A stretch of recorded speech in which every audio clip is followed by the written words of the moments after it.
Okay.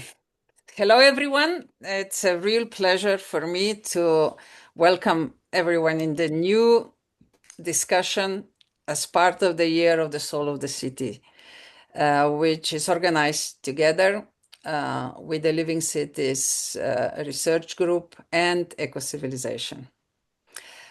The topic today is storytelling, a civic repair, narrative, healing, and reconnection. And while I was getting ready for this discussion, I just realized how much a safe space for this kind of discussions is missing in the modern society. But before we move forward, let me just bring you on board very quickly on also the concept of eco-civilization movement, which is in a forum of a disruptive global cluster of people who care. A safe space for engagement, collaboration, innovation, and emerging foundation for the future civilization. Something very important happened this year. And China, one of the biggest economies in the world, announced their transition from industrial to ecological civilization. They passed a very important code in March this year, which is called Ecological Civilization Code, requesting all their stakeholders to do whatever they can to move towards this code and readjust all their actions to fit into this ecological civilizational code, which is an incredible move and gives all the ideas around ecological civilization an additional credibility and push. So why does the soul of the city topic matters to the eco-civilization? In my humble opinion, there are a couple of really good reasons. Cities are a living field of relationships, very dynamic and very condensed. And in the future, or let's say in ecological civilization, relationships are the key driver for any kind of value creation and progress. The quality of relationships and quantity of relationships. The second is that the basic living organism in our societies are cities and villages. So we consider them as communities, and that's where humanity has found its space to deliver its mission and try to find its sense on this planet Earth. Of course, we see another important movement that the cities and villages are now slowly acknowledging that it's time to start thinking about stewardship before leadership. And stewardship of relationships is something we see in small communities now in emerging and intensifying. And last but not least, really the communities are the space of communion. And that's where the future has its core, the future has its roots. And that's why it's worth discussing as much as possible, also when we discuss civilizational paradigms. Just briefly, it is important to acknowledge and simply be aware that a modern human, and cities and all communities included, we are intertwined in three different worlds with three different sets of rules. One is the natural ecosystem of planet Earth. The other one is human-based communities, which I call Nature 2. And the third one, which I call Nature 3, which is artificially generated due to the technology. And it has, again, its own rules and its all ways of interaction. So now in the middle here are humans. And without real acknowledgement of this different three dynamics, it's hard to really responsibly take over a stewardship role in the future of the world. And within eco-civilization, we try to see new structures within which we engage on the level of communities. This is still just a theoretical model, but I'm very optimistic, and especially due to the latest developments, that we will see some sort of shift in understanding how societies should organize themselves. And this might be just a good provocation or one of the solutions of the future. And today we are focusing with the Soul of the City project on the society, communities, and collaboration within those societies. Last but not least, in this year, we are running two different topics. The Year of the Soul of the City, which we are doing together with Marina and the network of Living Cities, Living City Research Ecosystem. And the Year of AI Challenge, which again we're doing together with three organizations, trying to bring, and Marina is part of it again, trying to bring this important topic closer to day-to-day understanding of its implications, potentials, but also challenges. We just launched a book, Mental Health, which we were running this topic last year, and in June 24th, we are launching another book, which is called Leadership Challenged, From Paradox to New Horizons. So you're all welcome to come and join us again on June 24th. So that's from my side, Marina, just to open up the session. And now I'm passing word back to you.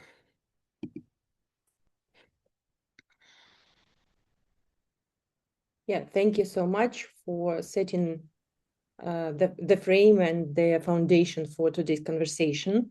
Living Cities Action Research Ecosystem is a global research hub which connects leaders committed to transforming cities into living ecosystems which thrive in harmony with nature. And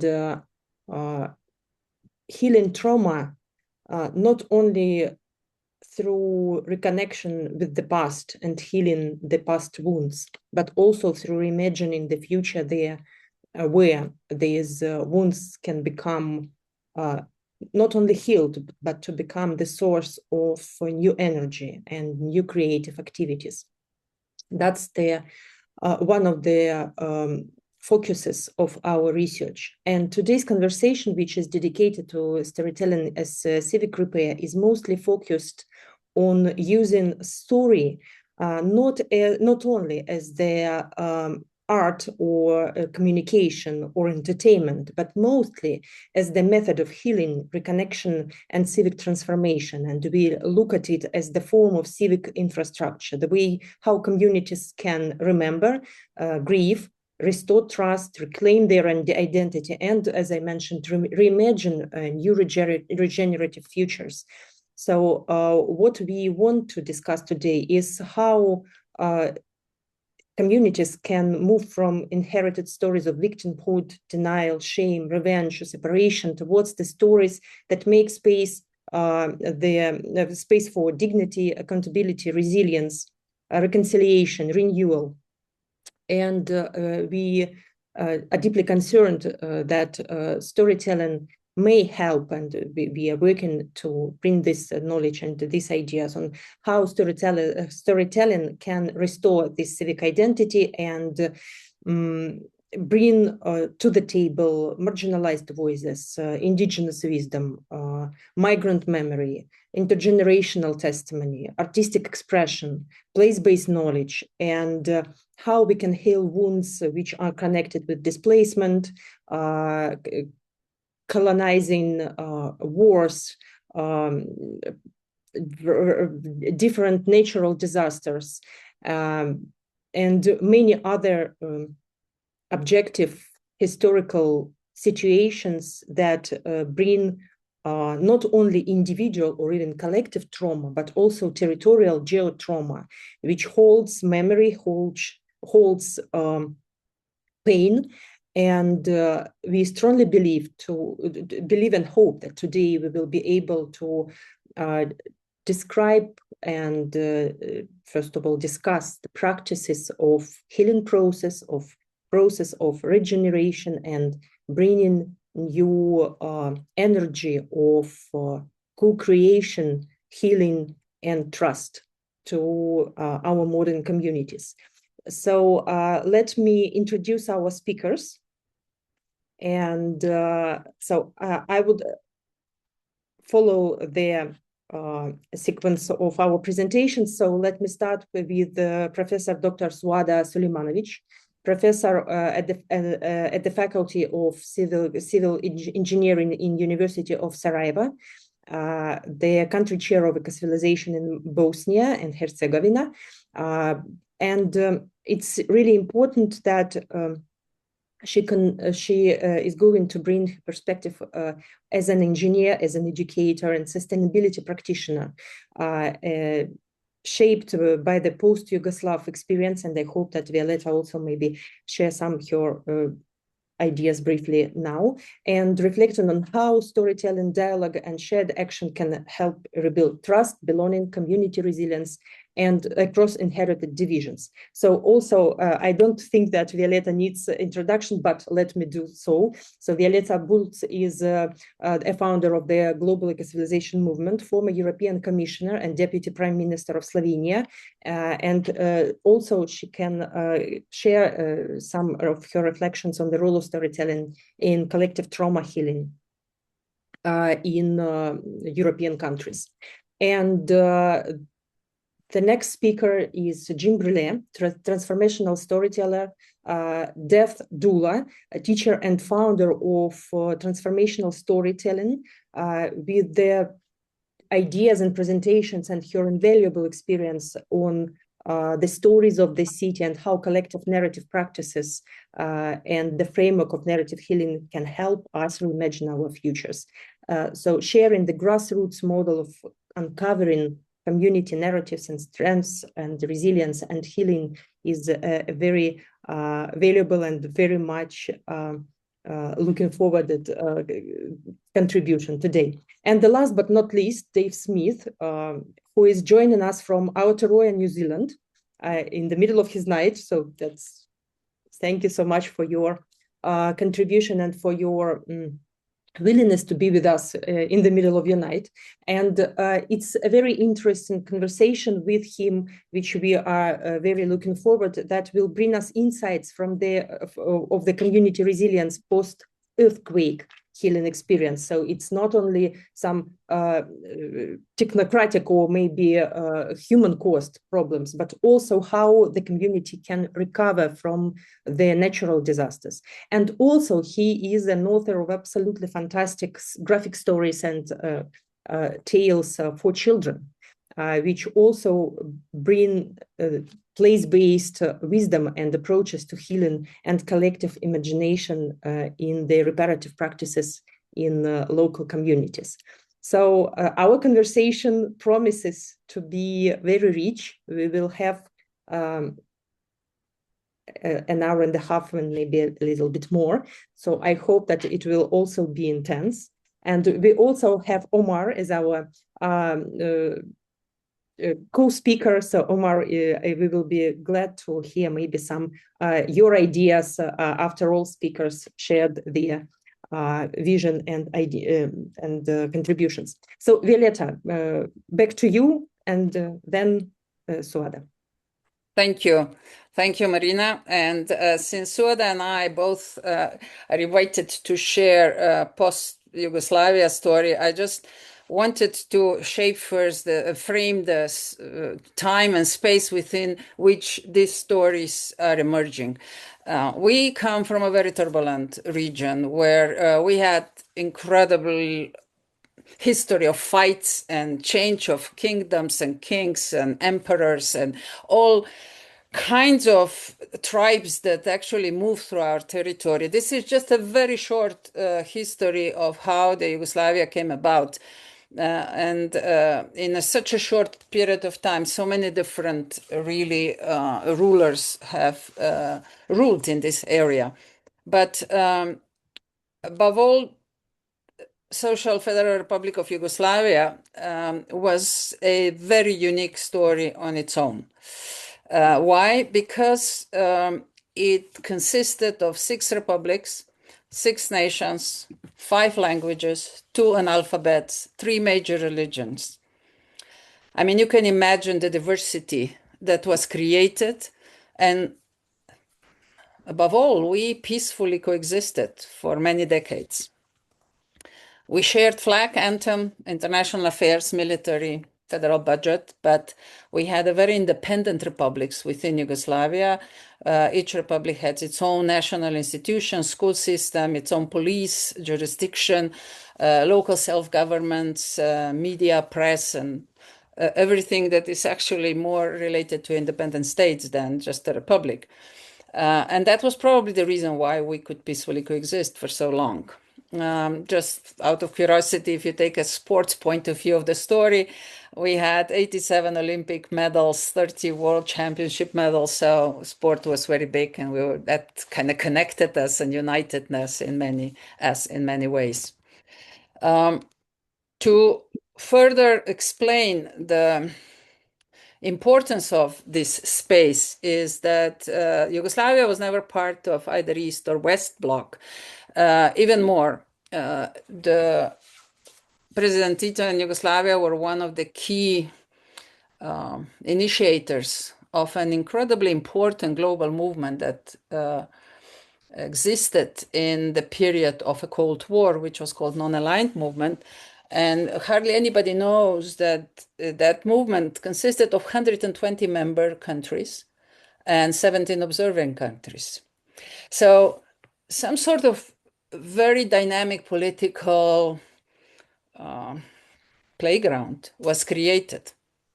And it had very noble ideas. As you can see, the initial countries who signed the beginning, the first contracts were Yugoslavia, were India, was Egypt, was Ghana, and Indonesia. And then the rest of the country followed. Again, it was a melting pot of everything, but with a very clear joint mission to keep peace on this planet Earth alive and to be some sort of a balancing power in between West and East, which existed politically at that time as well. Today, we see the continuation of this unaligned movement in a form of a global South or BRICS or similar organizations who kind of continue philosophy of a non-aligned movement. But there is another thing that happened in Yugoslavia that hardly anybody talks about. It was a huge economic and social experiment called so-called self-management system. So this was probably the most original contribution to political economical thought of the 20th century. And the central idea, that you get a sense of the dynamic that was happening in this very young state, who actually was completely ruined during Second World War, but inspired by the collaboration and building on the differences. The central idea was that those who work in an enterprise should participate in the decision making about what's happening with this enterprise. So there was a formal, even law passed on that regard. And so the factories didn't belong neither to private owners, not to the state, but actually to the people who engaged and shared their knowledge and labor to deliver value creation. So it was so-called social property. So that's important to understand because that gave a huge sort of characteristics to the country. But country fell apart. And today we have as many stories as storytellers. Depends on the point of view, depends on the angle, depends on the historical background. The fact is that, like for civilizations, the same applies to states. It's always a consequence of internal turmoils. But like all civilizations and all other countries that no longer exist, it's always helped a little bit from the outside as well. So the story about this breakup is very much evolved out of the tensions that were created in one side from socialist partisans mentality, on the other side nationalistic and royalists, fascists and Nazis, collaborators, religious interests, and we could go on and on and on. But there were also external interests. The country was way too strong. They had too much political influence, too independent. And it started to consider extension. So it started to consider to go beyond these initial six republics and bring other countries in the region on board as well. So becoming too strong as a global influencer, and that did not go well with some other global powers who had a different view of, especially European continent. A good reflection, or actually the element that describes this tension that happened internationally as well is just the story of our president, former President Tito, who, until he was alive, kept Yugoslavia together. For example, on his funeral attracted the largest number of heads of states in the history of modern world and royal families. However, a few years later, he was proclaimed as dictator and criminal. So that just tells you how quickly the story can change, how quickly you can reshape the point of view based on the interest, based on current mindset or political willingness. So just quickly, my story. I was born and lived in Yugoslavia from 64 and 89. So left Yugoslavia and moved to California while it was still Yugoslavia, and returned back in 1994 to an independent Slovenia. And what I would like to say, and then I will invite Suada to share her point of view and her story, which is for sure a very dramatic one. I really enjoyed my youth. Free education, free public health, scholarships, jobs, flats, international travels, everything was taken by the by. We didn't even think about it. And only when I moved to US, I realized what a rich and affordable life I had. So every child was really well taken care of. Everyone learned how to swim, ride a bike, ski, was taken to the seaside for summer holidays. Extracurriculums were all provided for by the system. It was safe, inclusive, based on solidarity and collaboration. But not everybody was happy about it. And that started when people hit the labor market and started to engage in economical sense. I got the best out of Yugoslavia I could. And I still feel like at home, wherever I go in the former republics of Yugoslavia. So that's really quickly my story. And now I would like to pass the story to Suada and then complete my part with some questions that I hope will continue and engage our future discussions. Suada, the word is yours.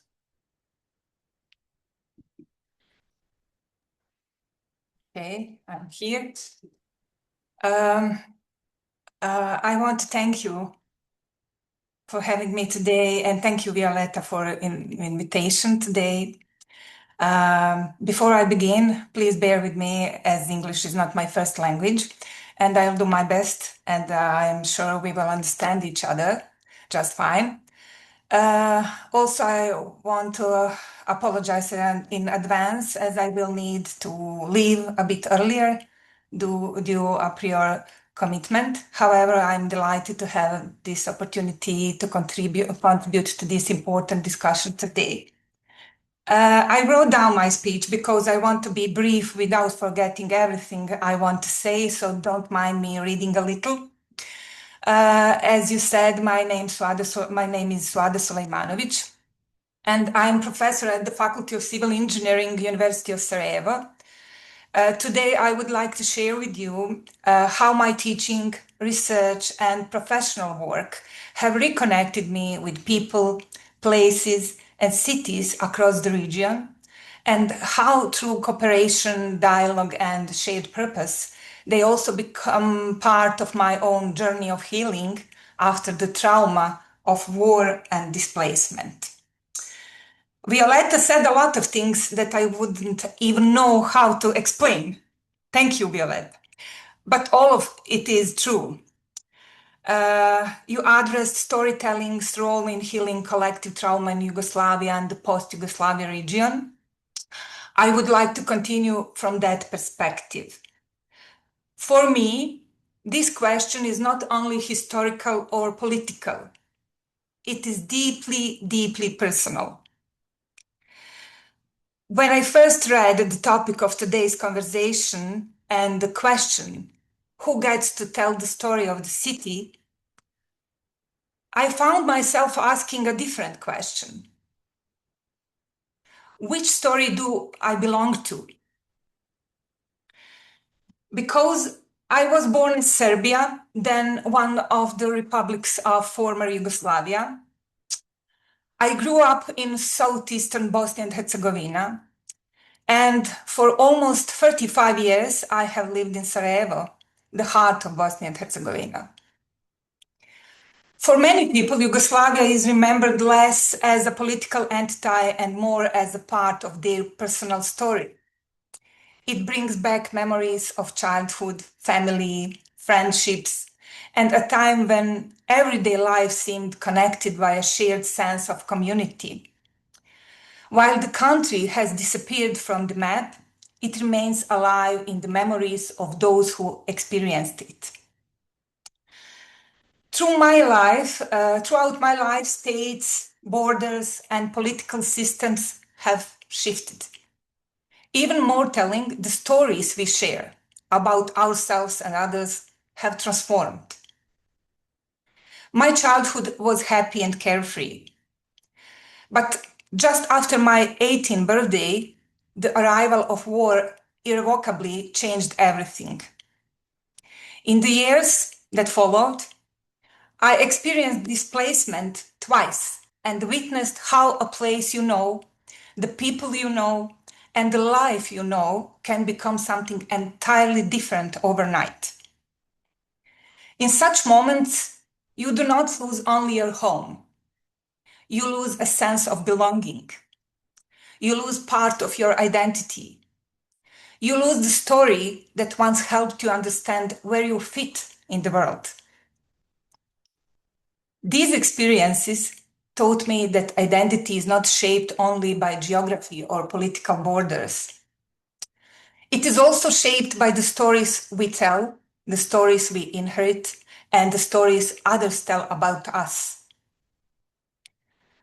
So perhaps the real question is not what changes when borders move, but what changes within us. What shapes us more, borders or the narratives we create around them? When we speak about territorial trauma, we often think of damaged infrastructure, destroyed buildings, or altered borders. But some of the deepest wounds remain invisible, living in relationships, memories, and inherited narratives. During the war, people who shared daily life became strangers. Neighbors, friends, and classmates suddenly found themselves divided by new identities and new stories. Places were separated, and the stories people used to understand each other were divided too.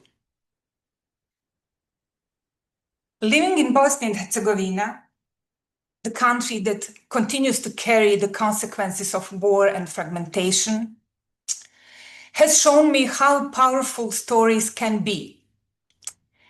They can deepen divisions, but they can also help heal them.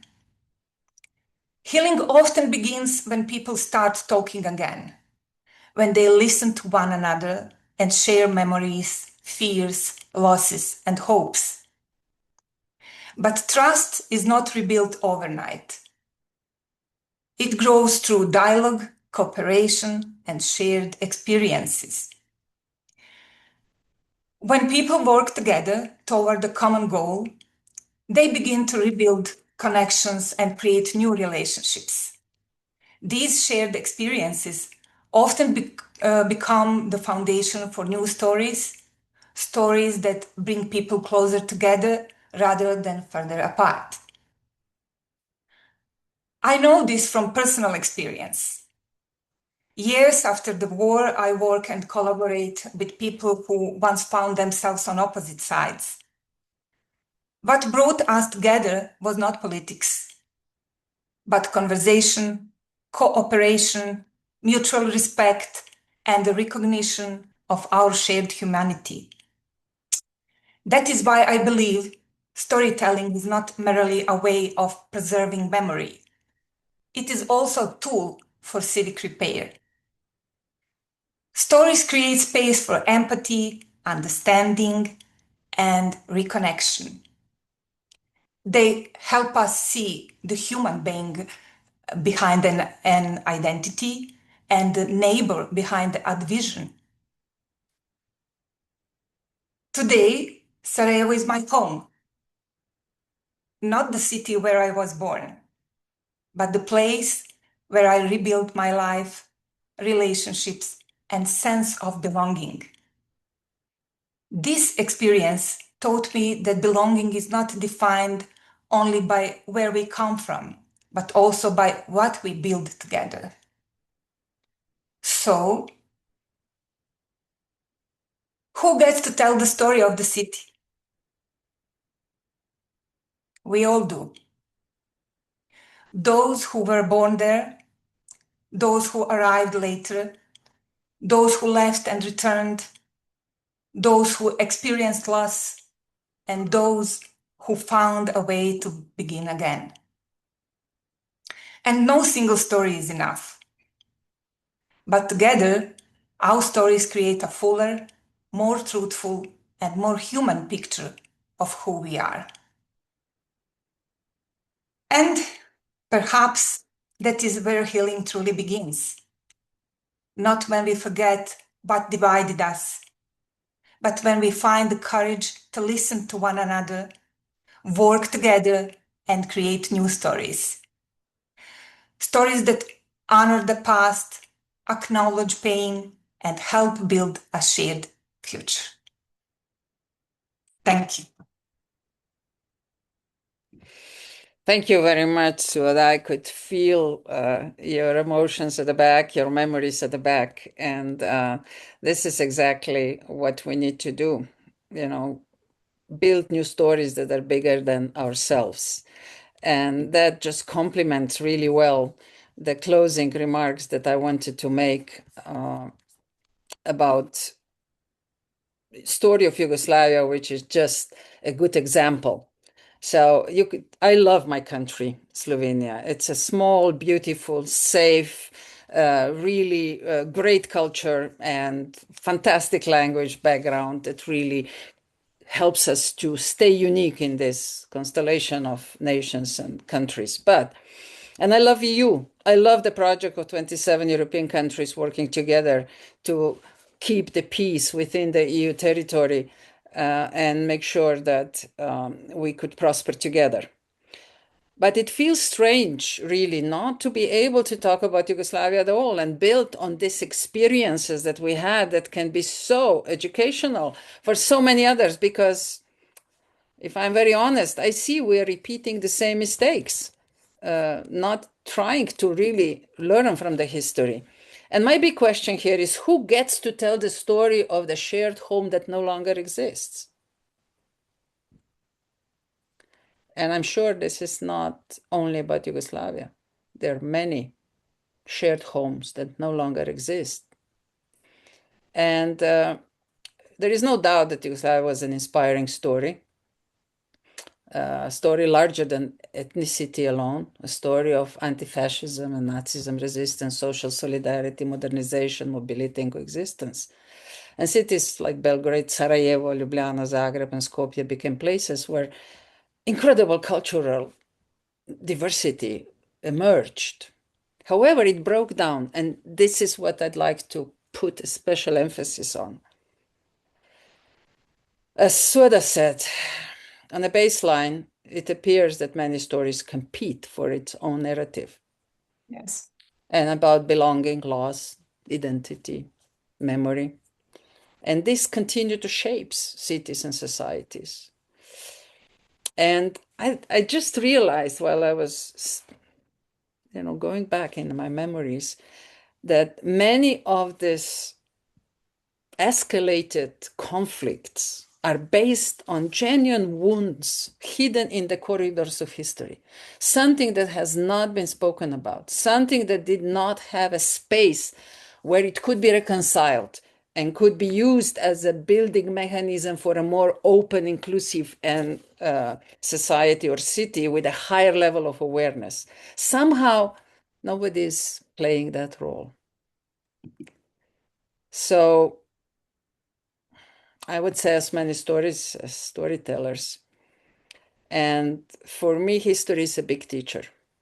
Here are a few questions, and I finished then with my intervention, that kind of emerged while I was getting ready for this session. Because today, I got to say that many people today simultaneously hold contradictions within themselves. When you talk to people who belong to who were born and raised in old Yugoslavia, many of them would reject formal state politically, yet they feel nostalgic for aspects of their life within that community. Especially solidarity, social frameworks, as Suada mentioned, this community sense of belonging and brotherhood and sisterhood that we had. So can a society create enough civic trust to allow multiple memories to exist without threatening each other? Or can cities become places where different memories can be spoken without immediately turning into a weapon of dispute, as we saw in former Yugoslavia, especially in Bosnia, which was the turmoil of the conflict? And how to create conditions where diverse narratives can meet without collapsing into denial or hostility. The vision of Suada that Suada shared. Are we missing? What are we missing? Can a society remember a shared life without needing to restore the state that once contained it? Which is especially relevant for the youth, our children. They're listening to these stories. And what do they make out of them? They don't know how to place them, where to place them. Maybe there is a room for a new language, for a new function in the society, for just paying attention to that. So I can only hope that this topic will continue to emerge as a topic of a discussion, because it's extremely important. And I'm very grateful I was able to go back, because as I said at the beginning, there is not many opportunities to openly speak about former country, Yugoslavia. And it has so much to tell to a global community, hopefully not to repeat mistakes we've done. Thank you.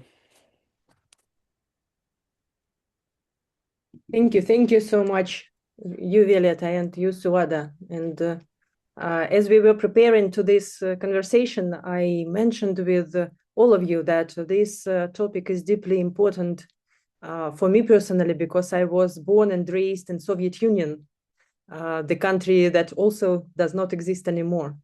And I think that former Soviet republics have to learn a lot from former Yugoslavian countries. And there is a very long and difficult path ahead of all our republics, former republics, and now sovereign countries, on how to coexist with each other, because we can move borders, but we cannot move land. We still continue to be neighbors, and we still have to find a way of coexisting peacefully with each other.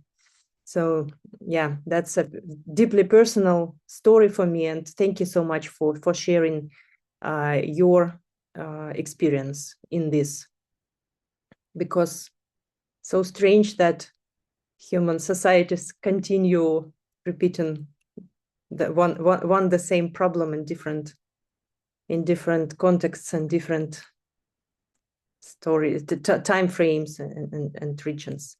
So yeah, again, thank you so much. And I would like to invite Jim to this conversation, because we precisely discussed with him his practical approach, his structured collective practice on how to uncover community narratives and how to bring these different voices and healing and reconciliation to the wounded communities, to the wounded places and wounded societies. So Jim, please, would you please share maybe briefly your background? Sure. Yeah, your work and what might be done, what might be learned. Thank you. Thank you. Thank you for both of you for a wonderful and touching opening to this important work. So I'm a storyteller. I'm a professional storyteller. I'm very much involved with using storytelling to affect change, whether that's personal healing and growth or at a community level. And I'm very much involved in working with people from different cultures. So my stories are not limited to those I grew up with, but those I've been fortunate enough to encounter in this world since then. So I do have a presentation, but I'll be talking through it. I won't be just reading the slides. So let me start that off here. There we are. And so we've done that slide. I'd like to start by acknowledging, with great respect, the Onondaga Nation, which you see in green here. They're the fire keepers of the Haudenosaunee, which is that larger area, the indigenous peoples on whose unceded lands I now reside. The Onondaga Nation is still governed by its traditional government, making it the oldest continuous democratic government on Turtle Island. And because it's resisted all attempts by the United States to change it into a tribal elective system, the Onondaga Nation continues to maintain its entire sovereignty. And it's a rather unique condition here in this area. I'm going to start with a very short story and then tell you about this practical method of using storytelling to help heal and communities who've been affected by trauma, again, whether it's been political or social or environmental. It's all the same in one sense. And I'm going to look at two case studies. We're going to look at a case study of how this was applied in Australia and how we're attempting to apply it here where I live. And so hopefully that'll give you some ideas of how this might be useful to you.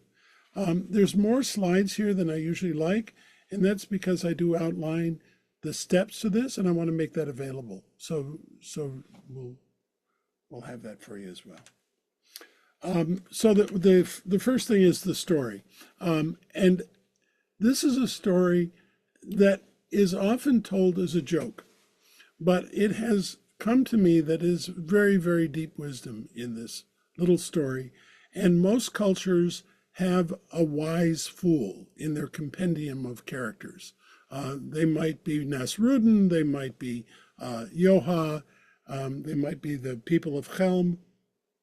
But in this story, there was a man who was awakened in the middle of the night by a tremendous clamor. He was deeply asleep, he didn't know what was going on, but he heard people shouting and alarms ringing, and he jumped out of bed and he realized that the library in their small community was on fire.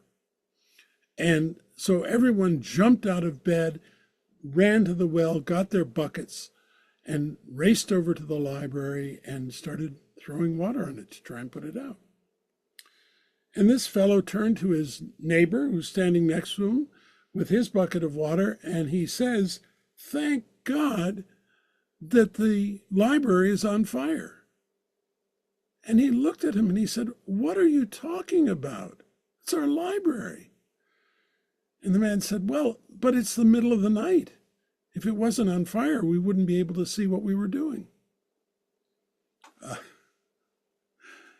It sounds like a silly story, but I think by the time we finish, you might find some wisdom there.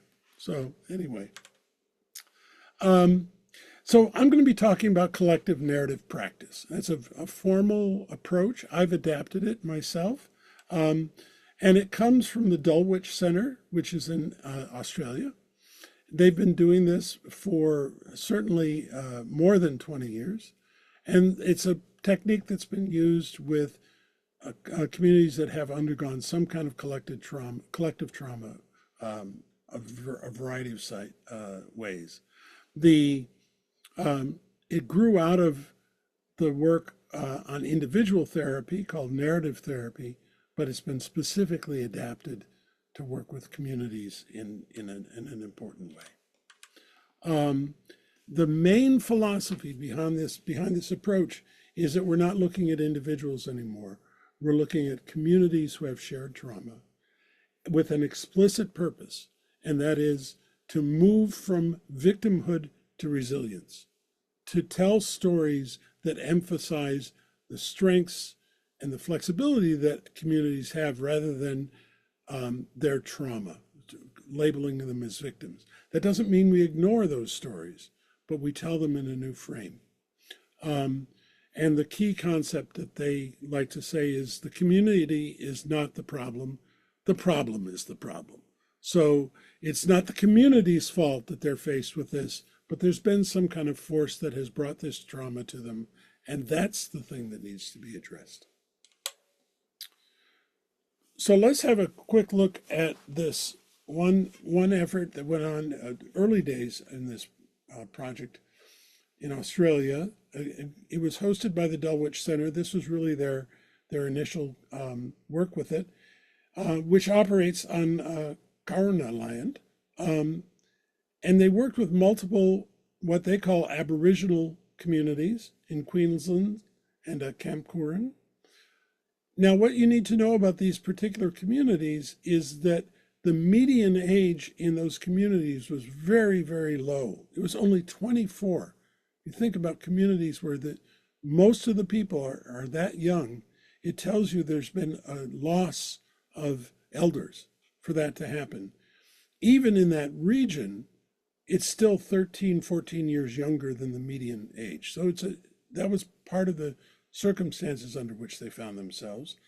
And that was in part due to the legacy of the stolen generations, what they call the stolen generations, the federal effort to do away with indigenous life.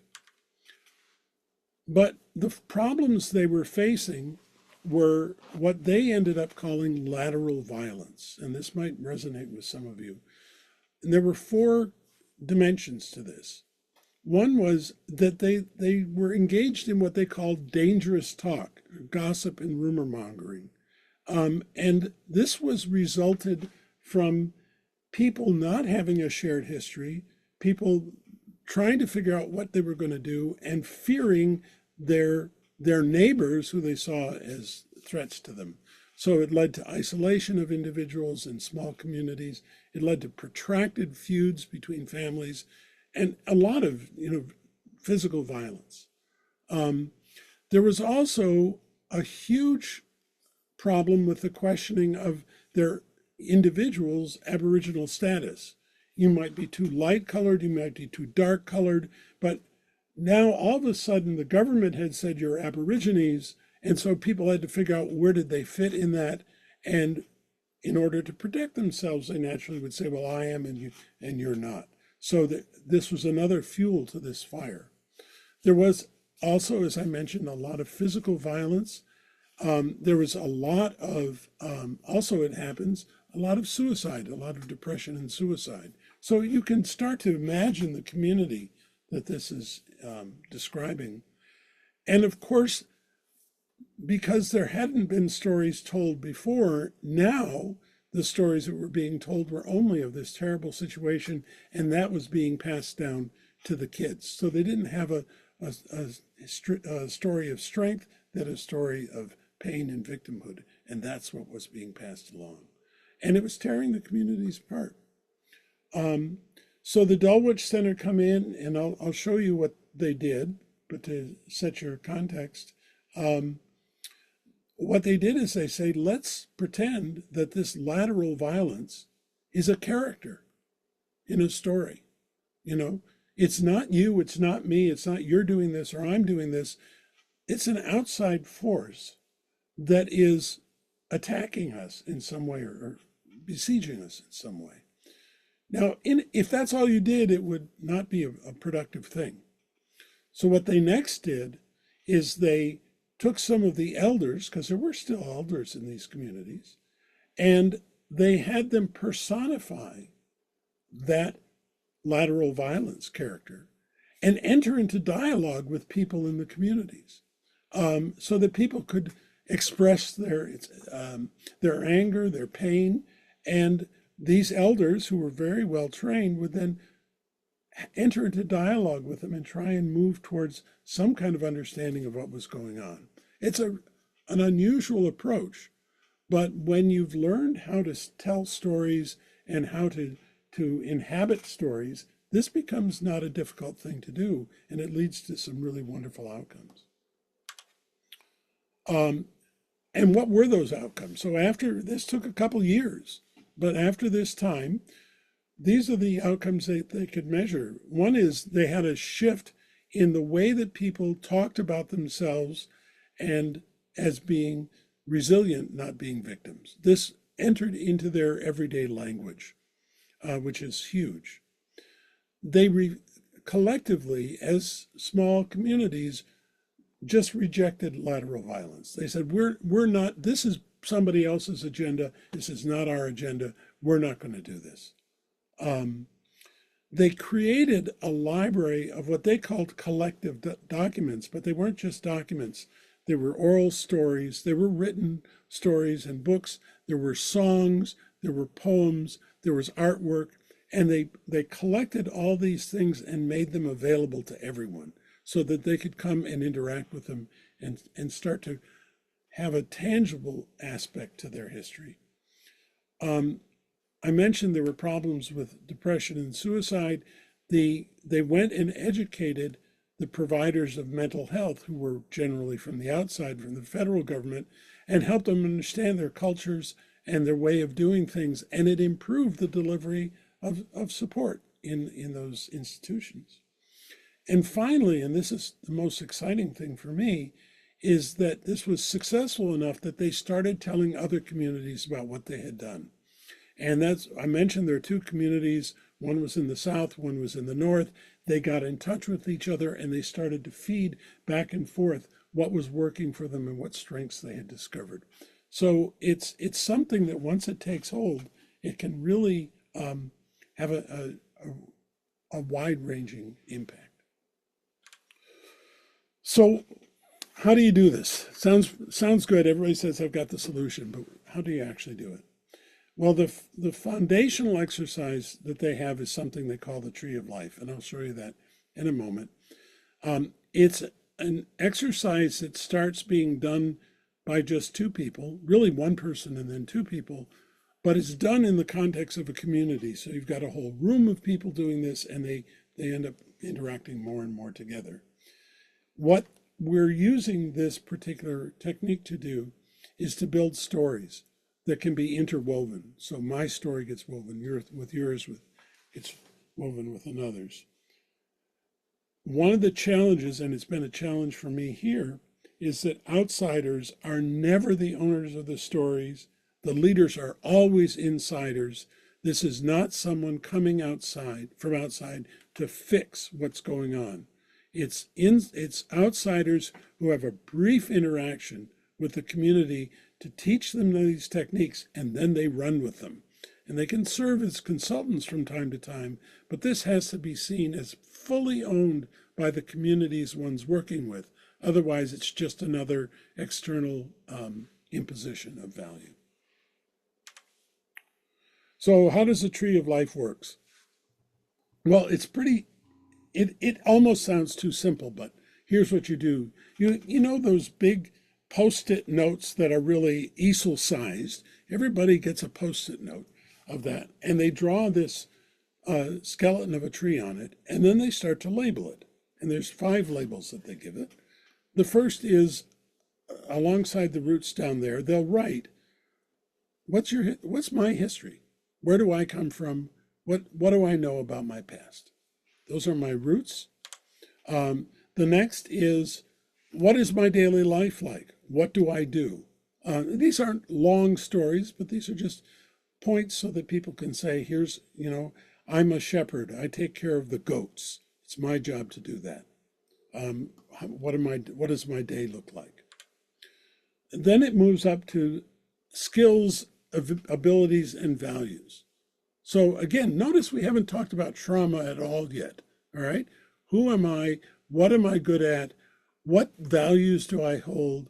What are my abilities? Then we move to the branches, which is, what are my hopes? What do I dream? What do I wish for? Again, focusing on the future, not in how do I get out of this problem, but what am I being drawn towards? And lastly, oh no, there's one more after this. The leaves are significant people in my life, the elders, my parents, my children, whoever's important to me that is a part of my life. They might be ancestors who are no longer living. They might be a dear neighbor of mine, whoever's significant. And the last part is the fruits, which is, what gifts have others given me? So I invite you to just recognize we're not talking about trauma here at all. All right. It's not that it won't be talked about, but that's not the product of what's generated here. It's, our values, our strengths, all these sorts of things. So once you've got that, what do? Well, you've got your tree and you're paired with a listener, and you tell the listener what's on that tree. And you'll elaborate some of those things. You got to tell you about my neighbor Joe. They're an amazing person. Or somebody gave me this gift of hope that really has just stayed with me. You tell that to your listener, and the listener listens. And as we've been said before, they don't preach, they listen. And when they're done listening, they try and repeat it back to them, or the important things that they've learned from what they've seen. Because and that goes back and forth until the listener gets it right enough.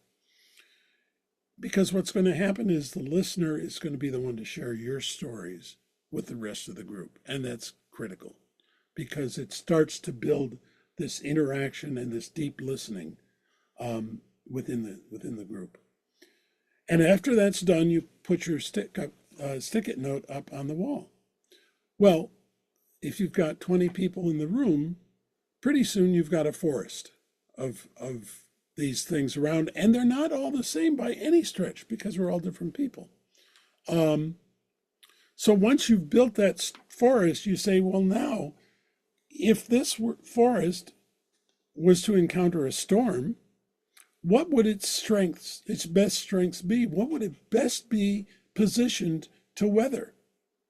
And all of a sudden, we're not thinking about what I can manage, it's what we can manage.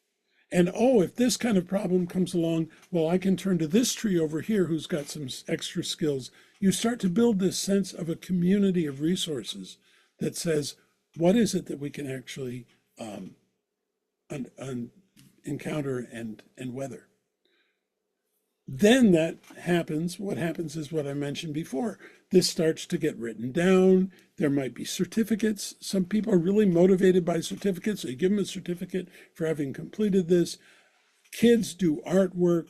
There's been songs that have been written that start to make their way into the community. So you try and make that something that a little more accessible to people who weren't in the room by making it public.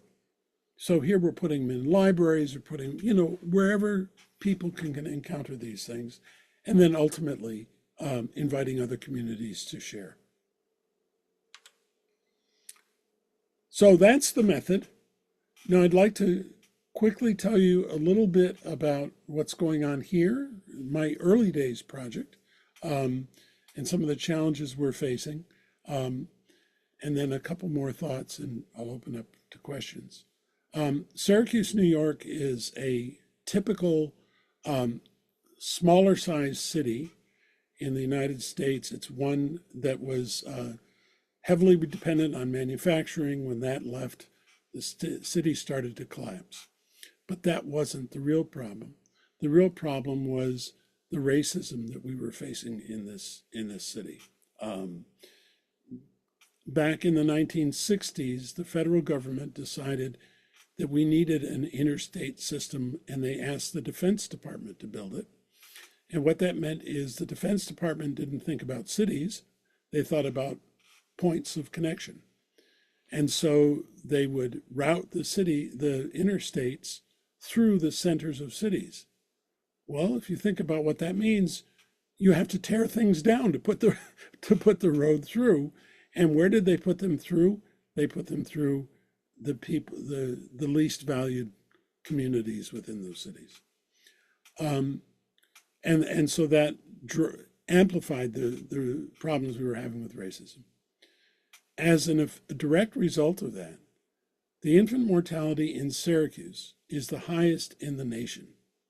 It's 4 times worse for blacks than whites, but it's still the worst in the nation. It's a terrible challenge, and it's mirrored by rates of maternal mortality as well.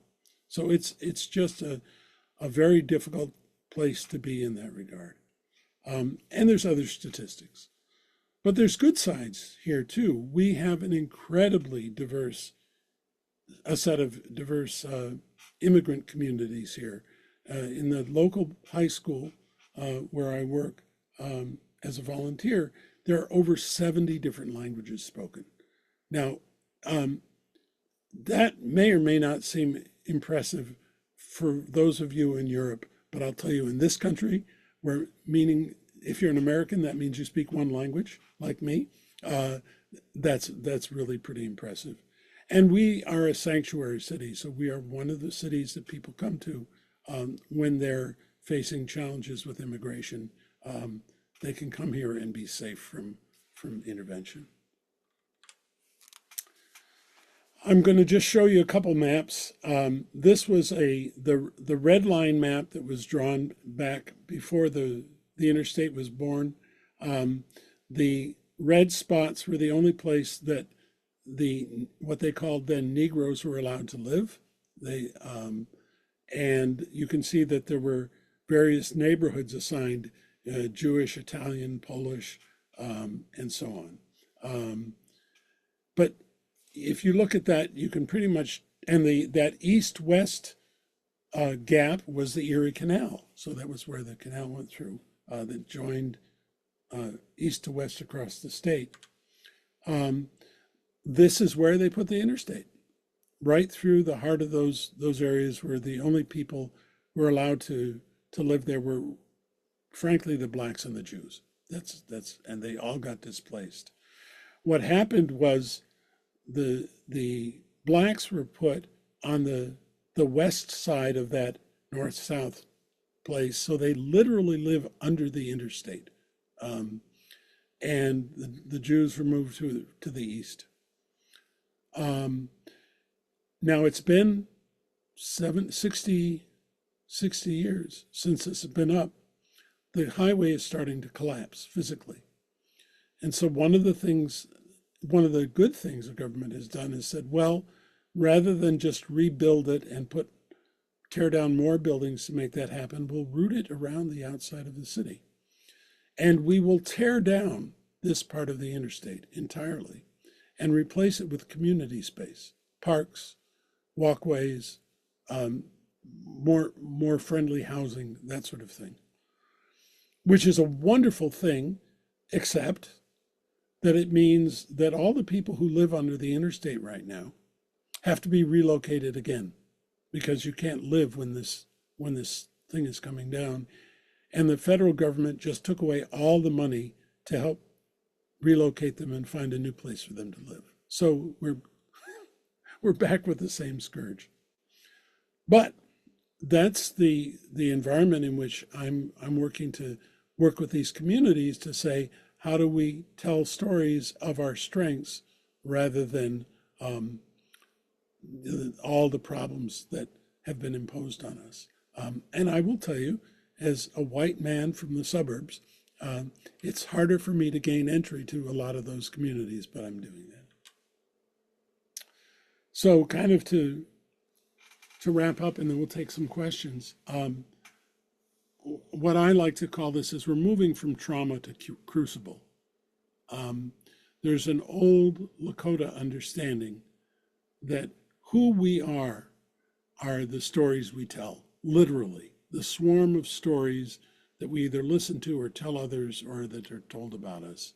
But we literally create the world by the stories we tell and the stories we listen to. When we use words like victim for communities, we rob them of their strength and their resilience. That's not what we want to do. Trauma implies there's a victim. Crucible implies that there's some kind of transformation going on. Painful, but it's in the service of something better. So let's just return to that story for a moment. And what's the wisdom in this story? Well, for me, this is a story I've used in a couple of different circumstances. Yes, the library was on fire, but it was shedding a new light. It was bringing the community together. There were benefits that came from it when the community was ready to work together. Does that mean we have to burn down our libraries to make these things happen? Absolutely not. But there is light that these difficult circumstances can shed if we make ourselves available to them. And that's really the challenge that we face as we try and bring storytelling productively to these communities. So with that, I'll turn it over to Marina, and we can have people in the chat offer questions and comments. Thank you so much, Jim. And I saw in the chat that Dave would also like to say something about your presentation before Sure. he starts his. And I think that this connection to the artistry and to the unlocking the creative potential of the community is really the way of transforming the sense of victimhood into some co-creative mode. Yeah.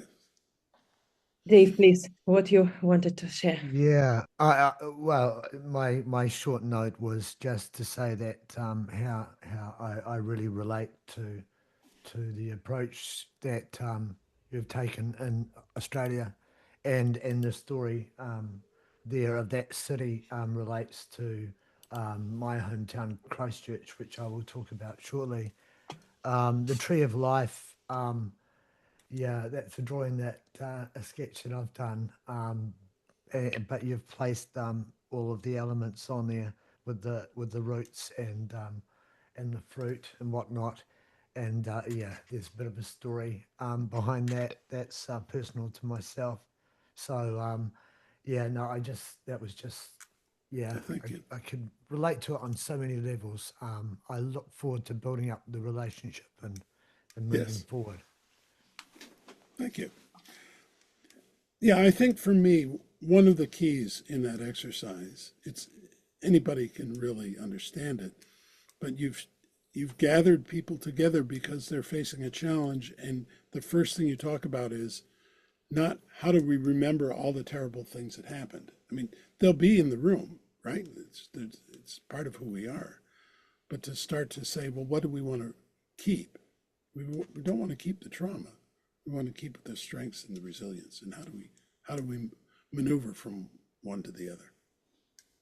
Yeah, exactly. And that's with a project I did many years ago called Owning Our Futures, working with a lot of little towns. It was the first thing we had to explain that we weren't the experts coming in to tell each of these communities what they were about. Right. And we managed to get 95% of the population, including the children, into community meetings to do their own tree of life type thing. Yeah. and that was already successful. What we were up against, though, was an elected council that decided that they were the ones elected to make the decisions and not the community. Whereas the CEO of that region could see that this was going to actually support them developing the regional plan by having the region write the plan together. So, yeah, I think what I'm going to talk about kind of relates to a lot of this stuff. So, yeah, wonderful. Violetta, please jump in. Yeah, just a really quick reflection. I mean, I love this tree of life. I just want to say that it applies to any community. Like when I worked in companies where they were in red figures, they were about to go bust. All of a sudden, when you brought this kind of philosophy into a place, they found a new foundation and they found new customer base. They found a new product mix. So it's not only for cities, communities, like schools, but it's also for any kind of organized entity that actually is searching for a new roots and a new foundation in order to move on together. Especially in the remote areas where they don't have many job opportunities, they have to rely on themselves. You know, they cannot just go and change a job. So that kind of approach is really, really great also for bringing back the agility of into companies as well. Mm-hmm. Thank you. Yes. Yeah, thank you. And I also wanted to say thank you for this practice of giving a character to the problem, to the personification of the trauma. I think it correlates a lot with the psychotherapeutic work with shadow when you are starting talking with the shadow, with your trauma, with your pain, with the disease, when you can detach it from community, from some specific people, when you make it character and when you can express what you feel and at the same time acknowledge that it took place, it appeared, but you also can deal with it. You are not obliged in constantly fighting with this trait in people or in the community or in the place where it is embedded historically. And I think it's a very powerful.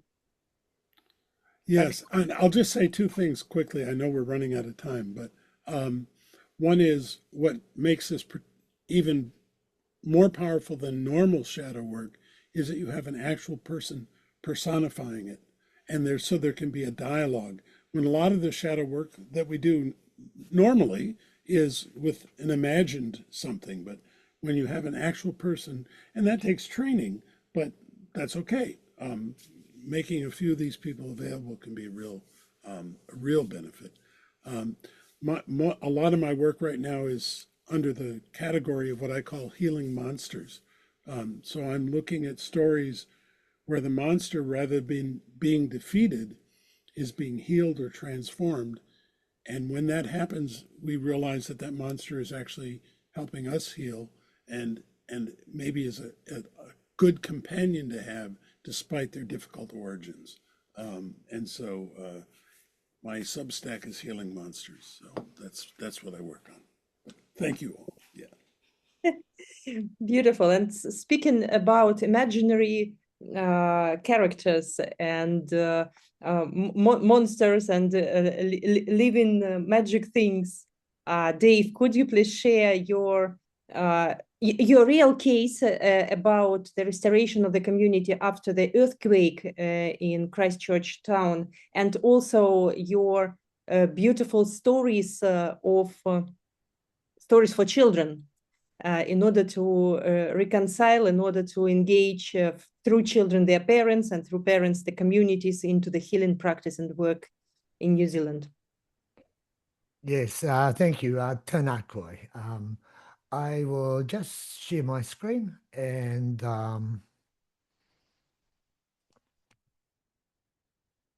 see if you can see that. It's is that what you can see? No, you're not sharing. The storytelling for as Civic Repair?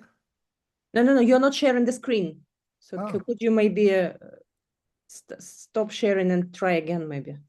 Yeah. I'll go back to... Ah. Right. You've got it now. Yep. Yeah, can you make it maybe full Yep. screen? Yeah, Okay. perfect. Mm-hmm. So, yeah, this is the story of my hometown, Otutahi, Christchurch. Otutahi is the Māori name for Christchurch. Tuatahi was a Māori chief from there. And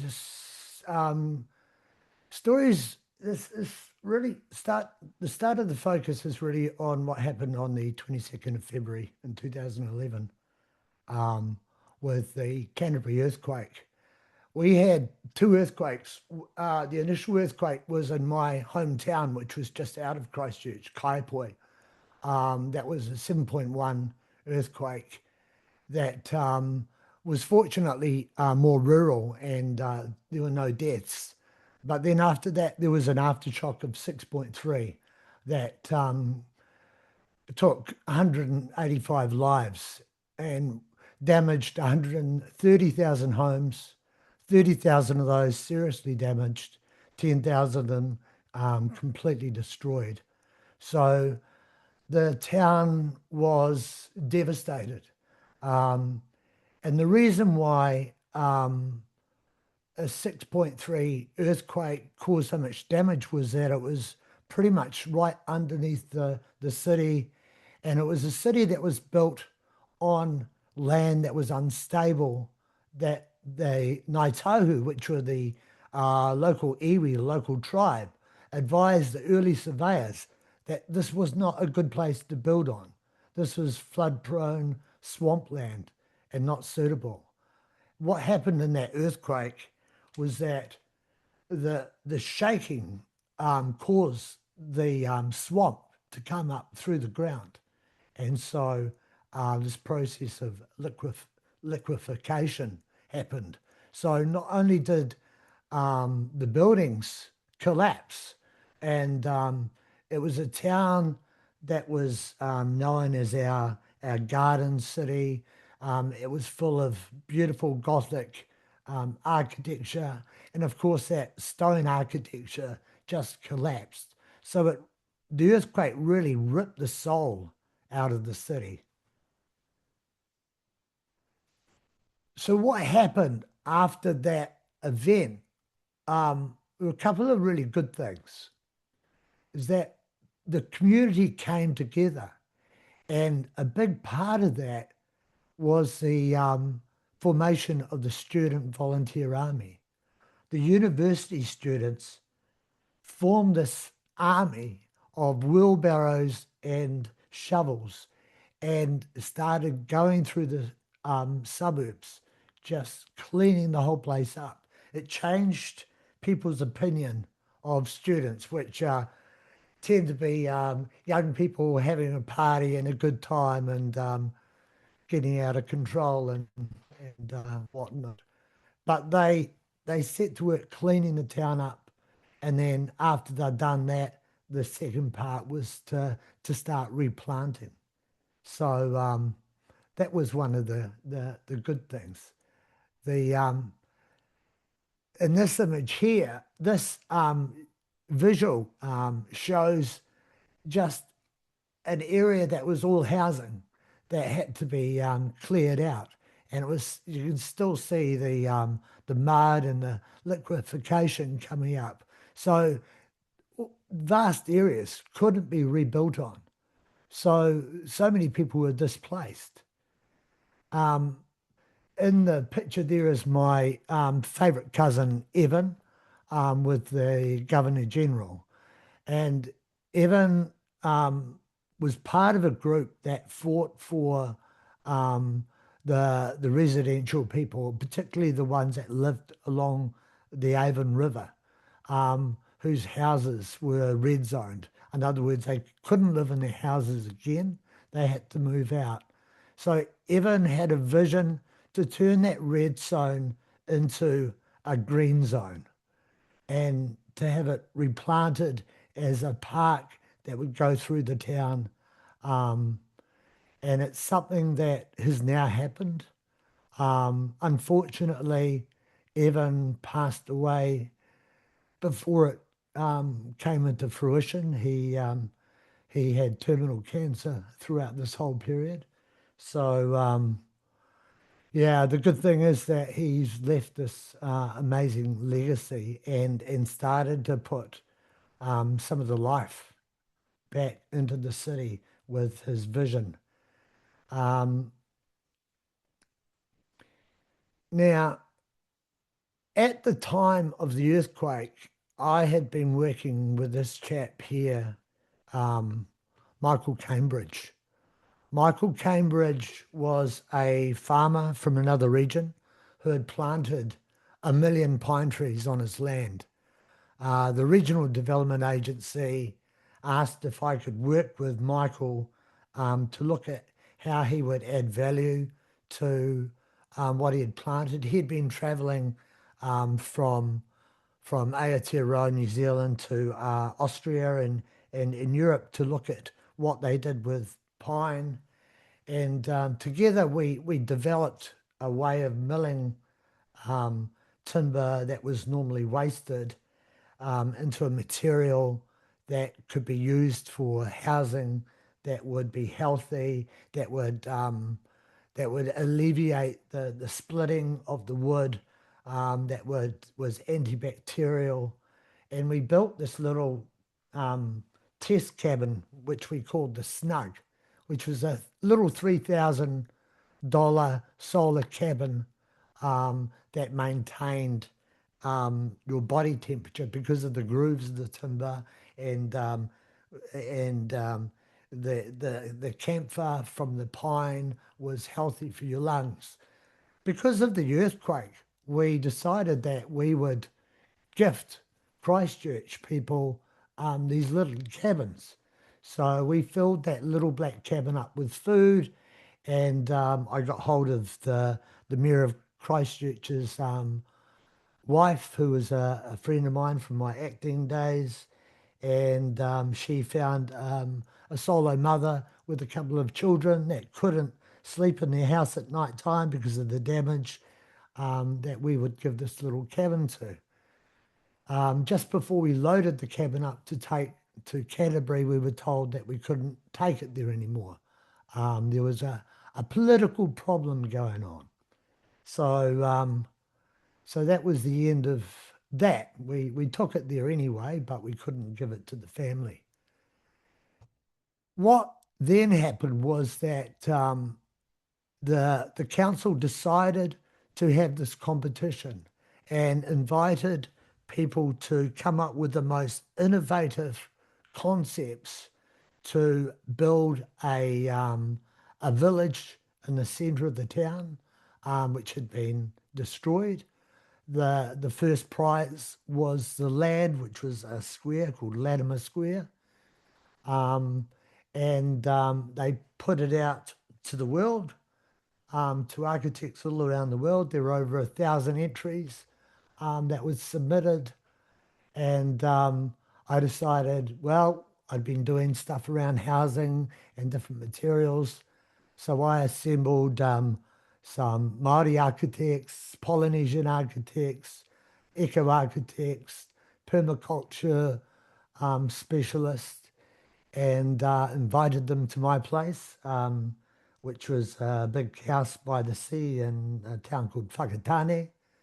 So we spent 2 weeks feeding all of this small group, the initial small group of 10 people, and walking on the beach. Before we started to think about the design of the building, we just thought about how people connect and meet and would walk along the beach talking about human connection, and then sprawled out great big reams of paper that we started to do some drawing on. And it was looking at a stick sticking out of the sand that gave us the idea for how we would go about building. This is the presentation boards that we provided for our entry. We got into, out of the 1,000 entries, we made it into the final 15. And this just shows the working that we put, because what we wanted to do was tell a story. Because everybody that comes to this country from the initial Polynesian voyages and the Maori coming from Rarotonga to later the European voyages after Cook arrived here, all came on a journey from the sea. So we wanted to tell the story in designing an urban village in the center of the town of travelers coming together. We designed the buildings, which we call hinaki. A hinaki is a Maori, it's a fishing net for catching tuna, or tuna is the Maori name for eel. Um, and we looked at how we could make use of recycled materials, because there are a lot of materials, broken glass and things that were in the city, how we could use those materials, how we could recycle things, how we could use natural materials, precast hemp, cross-laminated timber, and we worked out how much energy we would consume to build the buildings and how much energy the buildings would produce using different technologies. So we introduced a lot of different ideas for the technologies. The chart for, I see if I can see my cursor on there. No. There is a diagram there that looks like the waterfall of all the energy going in and out. And we actually worked out that the building would generate more energy than it consumed. There were 3 of these hinaki, these apartment buildings that were shaped oval with hollow centers. In the center of the village was a whare tapiri. A whare tapiri is a Māori storytelling house. So it was a place for the community to be able to tell stories. It was a marketplace. It had an arti in the front of it, which is a meeting area. There were raised gardens. There were gardens covering the buildings. We considered everything that we could possibly think of, because this was meant to be about pure innovation. And as it was called Breathe, we looked at it as inhaling and diffusing and then exhaling as a process. We designed everything so that there was curves everywhere, because we wanted people to engage in close proximity rather than a lot of straight lines where people might avoid each other, avoid contact. So we looked at how we would make it both a public space and a private space for people, because people would be living there, they'd be working there, and there was retail underneath the buildings as well. So this was basically the work that we did over just a period of 3 months, and presented it.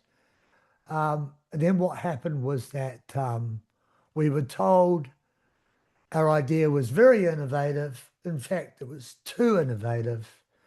And buildings are not meant to be round, they're meant to be square. And so we would not be shown to the final judge. One of the local architects from the iwi, the tribal group, said that the real problem was it was too Polynesian for an English city. So that annoyed us somewhat, because we had because of our design, attracted some stunning engineers from different parts of the world, senior people from IKEA, industrial designers, engineers from the UK. There are a lot of people that were interested because this would be the first building to exceed the living building standard in New Zealand and the building biology and ecology standards, which are very strict standards for how buildings would be conceived. And it would be the first truly Polynesian building in a modern city. So that all kind of frustrated me to the point where I decided I would do something for children um, uh, because they're the ones that were going to be owning the future. And it was obvious that the bureaucracy was still stuck in their concrete way of thinking. And it kind of, when I was putting this together, I thought of something that Ian McGilchrist said. Attention is not passive. How we attend determines what becomes available to us as a world. And I didn't want, thinking about future generations, and my children, I've got 5 with 6 grandchildren. I knew that we were going to be facing, they were going to be facing things in the future, some challenges that we're just growing, deeper with climate change and geopolitics and whatnot. I didn't want them to be trapped um, like possums in the headlights. It's a saying that we have here. Um, they need to feel empower and something is possible. And particularly looking at this, quote from Aristotle: "Give me a child until he is 5, and I'll show you the man." Those first few years really shape children. So I decided, in my frustration, to write a story, and so I wrote a Dr. Seuss style story called Wobbly Town. Funny enough, about a town that was controlled by a very short mayor who liked to build buildings that were, each building was taller than the last one. And the town slowly went into deep shadow as the tall buildings cut out the light, and to the point where the children end up leaving the city and going out to the country. And I'll after the slide, I'll dive into some of the parts of that story. That story sort of generated into, I just got into a flow of writing, and it became part of a series of 5 stories. And I realized that the stories can be full of metaphors that can be a gentle way of expressing things that can be challenging but hopeful when you approach them with the right attitude. The stories also can be a place where you can start to separate the creativity and the purely fictional, and stimulate conversations around science and exploration of learning. In my work that I'd done prior to this around location-based storytelling, there was that side of it as well. And as I looked at storytelling and some of the authors that I'd illustrated storybooks for and whatnot, that it was frustrating, and that so few of them were actually getting recognition and reward for their work.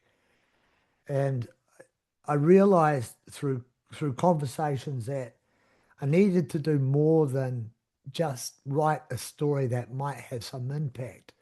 I needed to create a space that was pro-social for storytelling that would actually engage children in an environment that took them from passively consuming to actively engaging and exploring, following their curiosity.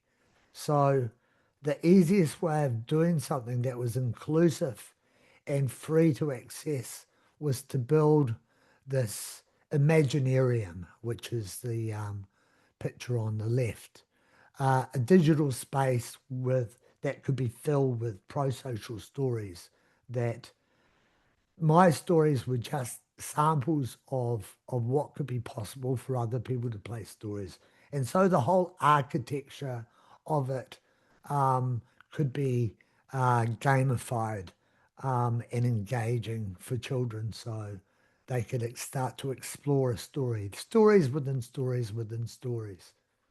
So we just flick through to the next slide. Yep, come on. Actually, here I will just bring this over. This is Wobbly Town. So this is just to give you an example of a story. I set this so that it was in no particular period of time. It could be anywhere. Dedicated it to my cousin. That's a portrait I did of him with his award that he got from the Governor General. And I wrote the story because I'd worked on another story in Dr. Zeus, sort of a fun patter. So from way up in the great tall towers, you will not see trees, you will not see flowers. However, to the ground, if you peer, you can make out the children in Wobbly Town Square. And squarely in the middle of that squarely squared square, you'll find the one tree squarely in there. So this is kind of the way I started writing the story. So it was very sort of Dr. Zeusy. And then in the story, the way it fills out is then along come the mayor and his big yellow digger. We must remove this last tree to make our town bigger. And so it was where once grew a tree, grew a new car park building where the parking is free. And so the story sort of follows along that pattern. I won't, for time's sake, I won't dwell too much. The children leave the town, they shed a tear, and then as their teardrops of water drip to the ground, something happens, something profound. And this is the guts of the story, is that one teardrop causes a little plant to grow, and they start to notice the things in the ground around them, the ants and the snails and the birds, and they have this inspiration. Let's go out into the forest and let's do what the animals do and build like they do, build their homes like birds' nest houses and snail shell cars and geodomes like beehives, and on it goes. So it's all this fun, proactive stuff meant to encourage kids to sort of think biomimically. And then we get to the period where building everything tall and everything straight was not so good, was not so great. When the ground starts to wriggle and wobble around, so did the things attached to the ground. You see, when buildings are built way too tall, a rather large wobble can make some things fall. And so the adults run around, they don't know what to do. They get a text from the kids to come out to the forest. So the people poured out of town like a pot pouring tea to a wondrous sight. What could it be? And the adults discover in the forest this town. And whenever I read my stories to my children or I made stories up, it was always just an excuse to have a conversation about something. And so throughout the story, there's all of these points where there's metaphors for different things to explore, to dig in. And this one of those themes here is about the adults finding their childhood and forgetting that there was this natural place that they used to go to and play in and do things. They'd been urbanized and gone away from the natural environment, which the children discovered and rebuilt. And so basically this story sort of gets to the point where the adults end up working for the children and reinventing themselves. And what used to be work is now more like play, and they end up replanting the tree, and on it goes. And then it goes on to the following stories. Anyway, that's that bit there. Um, excuse me. I'll just finish with this slide. So, because I've touched on this before in an earlier talk, what I said about doing and what I'm doing now is building an architecture for storytelling, because what we are faced with now is that more and more, particularly in the States, is that big platforms are taking over what we consume. Disney has been brought by this, and CNN's been brought by that. It's all been, there's half a dozen organizations that now own most of the media in the world. And it's a real challenge, because it's taking away, I want to take, I see my grandchildren becoming passive consumers. And the way I'm crafting the architecture is that they become the storytellers. There is a place that is safe for them to craft a story, to be involved in a story, to explore other stories, and to share stories with children from other places.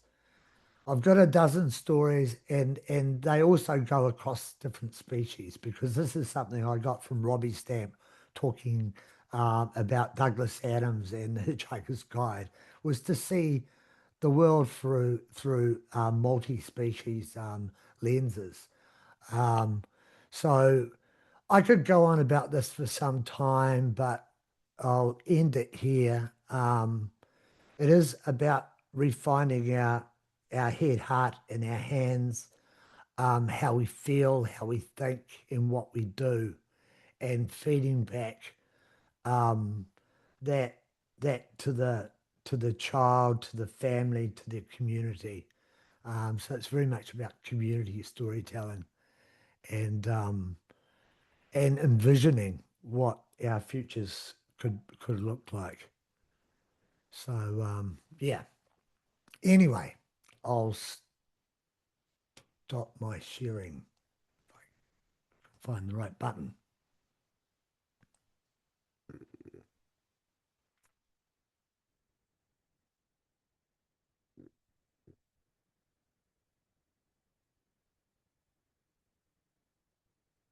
Oh, Okay. can you stop it? And you didn't stop sharing. You just closed your presentation. Oh, right. Yeah, I've Thank lost my you. button. Yeah, thank you, Dave. And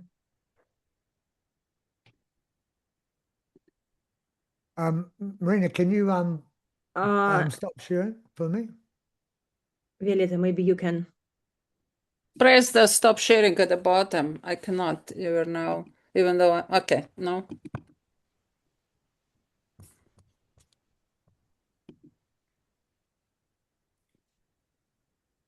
Hmm. In the Let's see. bottom of your Aha, okay. I see it. Yeah, that's fine.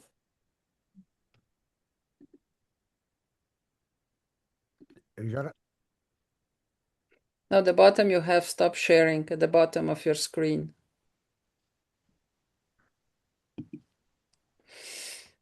Unfortunately, I cannot take control over your.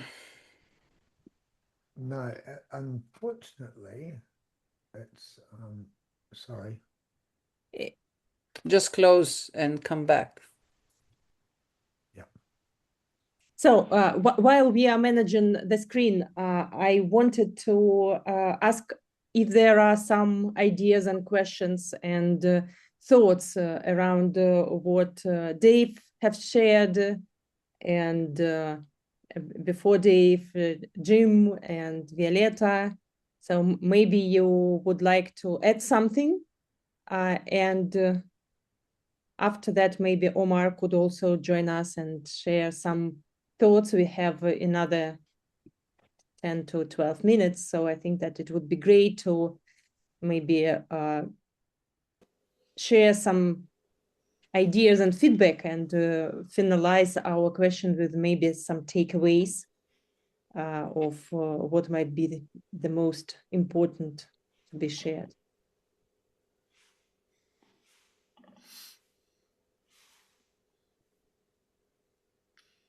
Jim, Well, Omar? I think one thing is, just in the very different ways we each shared stories, how important it is that communities really do bond around stories, and that being intentional about the kinds of stories we tell. If they're a difficult history that hasn't been told, and that has to, these are all stories. The difference is between the stories that we tell with an intention to improve things, and stories like the we heard from Australia that are gossip or rumor mongering, and being just very intentional about the kinds of stories we tell. Dave's stories about a different future. All is, I think that's one of the common threads. Yeah, I also was thinking that we started from this discerning of storytelling and manipulating of social opinion. And it seems that storytelling is such a powerful tool that might be used both for the harm, for the sake of some political ideas, and at the same time, it's a powerful healing tool which can create the understanding of what else is possible. And after that, you can create a story which will change the worldview of people. And in a given time, they will believe that new futures, new possibilities, new identity, new way of life is possible through this providing of the new vision. And we definitely need to be, first of all, aware and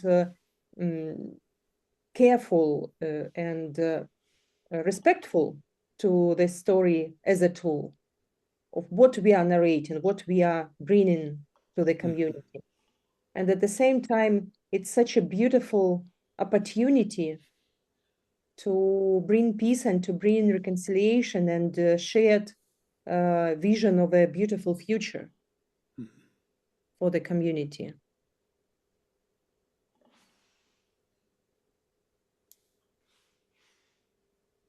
Violeta, your thoughts? Well, I'm still trying to reconcile. It was a very powerful discussion today, very down to earth as well. But with the last story, I also learned that when we craft a story, it's not necessary that will be always welcomed. So it's also the framework within which we place the story probably needs a long preparation. And I've been in situations like Dave described many times when you were ahead of time and all of a sudden the community, a broader community, is just not with you. It's not on the same level of awareness or understanding of the challenges or even seeing the future the way you see it.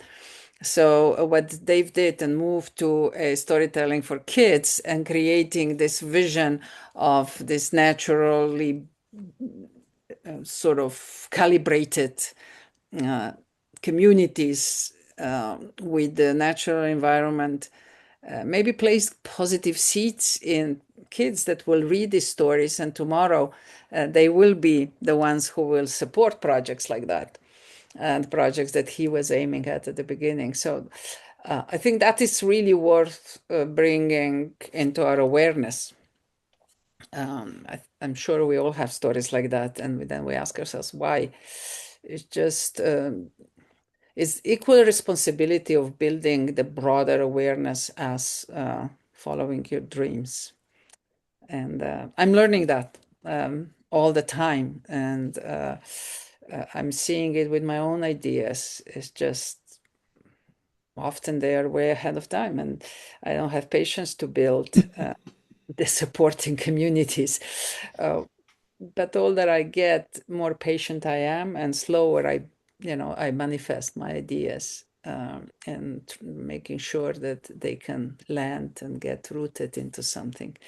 So that's very powerful. And as I would just compliment to what you said, Marina, before about the Jim's story of the shadow playing the roles also in the communities. We know about this technique from a business world, but it's equally important that those ghosts get faces and articulation, and people can directly relate to them. That's beautiful, and I haven't seen it being used in a community, so it's something to seriously consider and incorporate. So, thank you a lot. And I, while listening to this other two stories, I could relate to what Suada and I were sharing, because nobody had made any kind of attempts to take the ghosts away from Balkan region.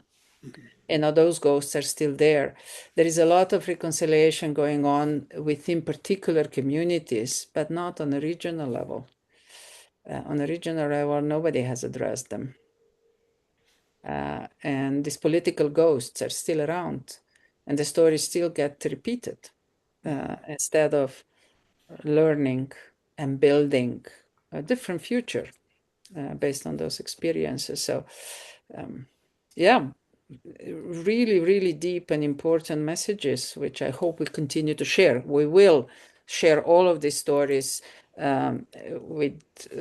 within social media now as video clips and sharper messages. So I'm inviting you then to repost them and use them wherever you want. They're your stories, they will be your clips. And that's how we can bring this to awareness. I mean, people simply, if they're not aware, they cannot change anything. That's one of the rules. So I hope this will add a little drop into better understanding and give storytelling even a bigger chance to create the future we want to live. Yeah, I kind of got to the point where I could see what motivates me is my